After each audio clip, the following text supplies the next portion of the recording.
Bobur aka, obunachilarimizdan kelgan savollar bor, shularga Hop. javob bersiz. Bemalol. Narxlar nimaga qarab belgilanadi? Narxlar sifatga qarab belgilanadi. Hamma narsani luks kopiyalari bor bo'lgandek, injektorda ham, reduktorlarda ham luks kopiyasi bor. Lekin aynan Yevropa gaz bloklarining luks kopiyasi yo'q. Aynan Yevropa gaz qo'yiladigan bo'lsa, faqatgina original narsa qo'yiladi. Shuning hisobidan narxlar belgilanadi asosan. Bobur aka, keyingi savol. Hop. Gazpro servisda aynan o'ziga xos va mos ravishda qo'yiladi deganda nimalar kiradi?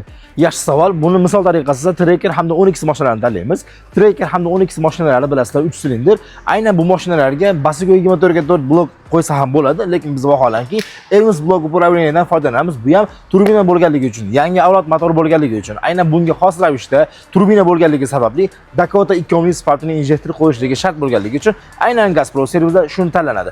Qo'shimcha ravishda shuni aytib o'tamanki, Kia avlodiga mansub Kia Cenet mashinasi 4 ta silindr, 8 ta injektordan iborat. Aynan Yevropa gaz bloklarida Dual Jet degan blokimiz o'ziga xos ravishda 8 ta injektorga mos ravishda chiqqan. Bunga qo'shimcha ravishda yana aytib o'tamanki, Monza burg'uch turbina 3 portion 6 ta injektordan iborat. Aynan Kia Cenetga qo'ygandek Dual Jet blok aynan bunga ham to'g'ri keladi. Bobur aka, oxirgi savol. Nima uchun aynan odamlar Gazpro servisga katta ishonch bildirib keladi? Biz o'ylaymizki, ijtimoiy tarmoqdagi so'zlarimizga ishimiz orqali ham javob berganimiz uchun va doim harakat qilamiz ishimizni sifatini oshirib borishlikka. Bu ham bir sabab deb o'ylayman. Agarda biz ishimizda qandaydir kamchilik topgan bo'lsangiz, kommentarda yozib qoldiring. Biz uni albatta bartaraf qilishga harakat qilamiz.